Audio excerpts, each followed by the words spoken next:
रामायण की कथा सबके याद है और साथ ही रामायण का हर किरदार भी, जिनमें से एक है शूर्पणखा, जिसके नाक और कान को लक्ष्मण ने काट दिया था। लेकिन क्या आप जानते हैं शूर्पणखा एक अप्सरा हुआ करती थी, जिसे एक श्राप ने राक्षसी बना दिया था। शूर्पणखा ऋषि विश्वश्रवा और कैशी की बेटी और लंका नरेश रावण की बहन थी। उसके नख यानी कि नाखून सूप के जैसे थे, इसलिए उसे शूर्पणखा कहा गया। शूर्पणखा का विवाह कालका के बेटे दानवराज विद्युविह्वा के साथ हुआ था। पूरी दुनिया को जीतने निकले रावण ने युद्ध में दानवराज विद्युविह्वा को भी मार डाला था, जिससे शूर्पणखा ने रावण को श्राप दिया था कि मेरे के कारण तेरा सर्वनाश हो जाएगा।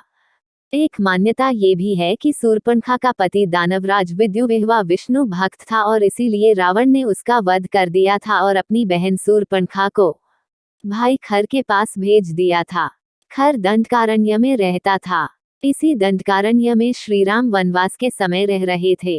ऐसे में श्रीराम पर मोहित हुई शूर्पणखा ने श्रीराम से विवाह की इच्छा जताई तो श्रीराम ने मुस्कुराते हुए कहा कि मेरा विवाह हो चुका है, मेरा छोटा भाई लक्ष्मण अविवाहित है, तो तुम उसके सामने प्रस्ताव रख सकती हो। श्रीराम की बात मानकर शूर्पणखा ने लक्ष्मण से विवाह के लिए पूछा तो लक्ष्मण ने मना कर दिया और फिर से श्रीराम के पास जाने को कहा, जिससे गुस्साई शूर्पणखा ने माता सीता को खाने की चेष्टा की और फिर श्रीराम के कहने पर लक्ष्मण ने उसकी नाक और कान काट दिए।